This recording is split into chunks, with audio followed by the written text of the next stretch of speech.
ধন্যবাদ আপনাকে। আমি কামাল মিয়া, কাজ করছি সিরাজ বাংলাদেশে নেটওয়ার্ক অফিসার হিসেবে। আমরা একটা সিরাজ বাংলাদেশ একটা ইউথ বেসড অর্গানাইজেশন। আমাদের সারা বাংলাদেশে ইউথদের সকল প্রকার কার্যক্রমের সাথে ইউথরা আমাদের সাথে যুক্ত এবং আমরাও ইউথদের সাথে যুক্ত। তো আপনি যেটা বলতে চাচ্ছেন যে আমরা ইউথদেরকে নিয়ে যে মাল্টি সেক্টর যে বিভিন্ন জায়গায় যে আমাদের কার্যক্রম সেটার ব্যাপারে আর কি।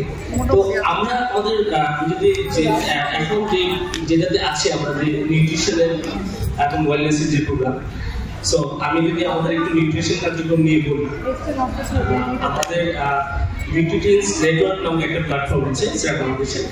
এই প্ল্যাটফর্মটা থেকে আমরা ঢাকার বিভিন্ন স্কুলে আমরা ক্যাম্পেইন করছি, যেটাতে তাদের বিএমআই মেজার করে তাদেরকে আমরা একটা পার্সোনাল ডায়েট চার্ট দিচ্ছি, যেটার মাধ্যমে তারা এই চার্টটা ফলো করে তাদের স্বাস্থ্য সচেতনতা এবং পুষ্টির যে ব্যাপারটা আছে সেটা যেন মেনটেন করতে পারে।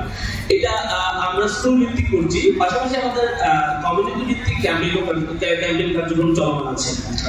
এবং অ্যাডভোকেসি লেভেলে আমরা আমাদের যত রকমের কার্যক্রম আছে, আমাদের অনগোয়িং যত প্রজেক্ট আছে, প্রত্যেকটাতে যখন আমরা হাই লেভেলে অ্যাডভোকেসি বা ওরিয়েন্টেশন মিটিং যেগুলো করি, সেখানে আমরা ইউথদের রিপ্রেজেন্টেশনটা একদম 1/3 ধরা যায় যে আমরা প্রায় 3 ভাগের 1 অংশ আমরা ইউথদেরকে রাখি, যেন আমার জন্য তৈরি একটা মডিউল, আমার জন্য তৈরি একটা নীতি, সেখানে যদি আমার প্রেজেন্টে উপস্থিতি না থাকে তাহলে আসলে আমার বক্তব্যটা আসলে উঠে আসলো কোথায়, এবং সেটা যে আমার জন্য সেখানে আমার স্বীকৃতিটা আসলে কোথায়।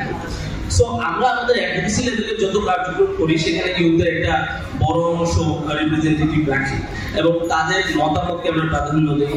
আমাদের বর্তমানে যে কার্যক্রমগুলো চলছে তার মধ্যে আমরা একটা যুবকদের নিয়ে নীতিমালা গ্রহণের যে একটা কার্যক্রম চলছে, সেটা আমরা দেশের বিভিন্ন জেলায় আমরা সেই অ্যাডভোকেসি মিটিং গুলো করছি স্টেক হোল্ডার এবং যারা ইউথ আছে তাদেরকে নিয়ে, এবং সেই সাথে তারা তাদের মতামত ব্যক্ত করছে এবং আমরা তা লিপিবদ্ধ করছি, যাতে করে তাদের জন্য যখন কোনো নীতিমালা হবে সেটা যে কোনো সেক্টরে হোক, অন্তত পক্ষে যেন তাদের মতামতটুকু উঠে আসে যে আসলে তারা কি চায়।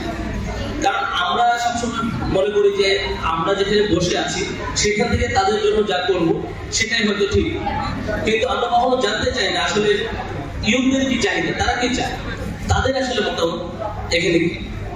সো আমি বলতে চাই যে আমরা ইউথদের জন্য বা যার জন্য যে কিছু করি না কেন সেখানে তার রিপ্রেজেন্টেটিভ থাকাটা খুবই গুরুত্বপূর্ণ, কারণ তার মতামতের উপর ভিত্তি করে যদি আমরা পদক্ষেপটা গ্রহণ করি তাহলে ভবিষ্যতে সেটা কার্যকরী হবে বলে আমি মনে করি। ধন্যবাদ।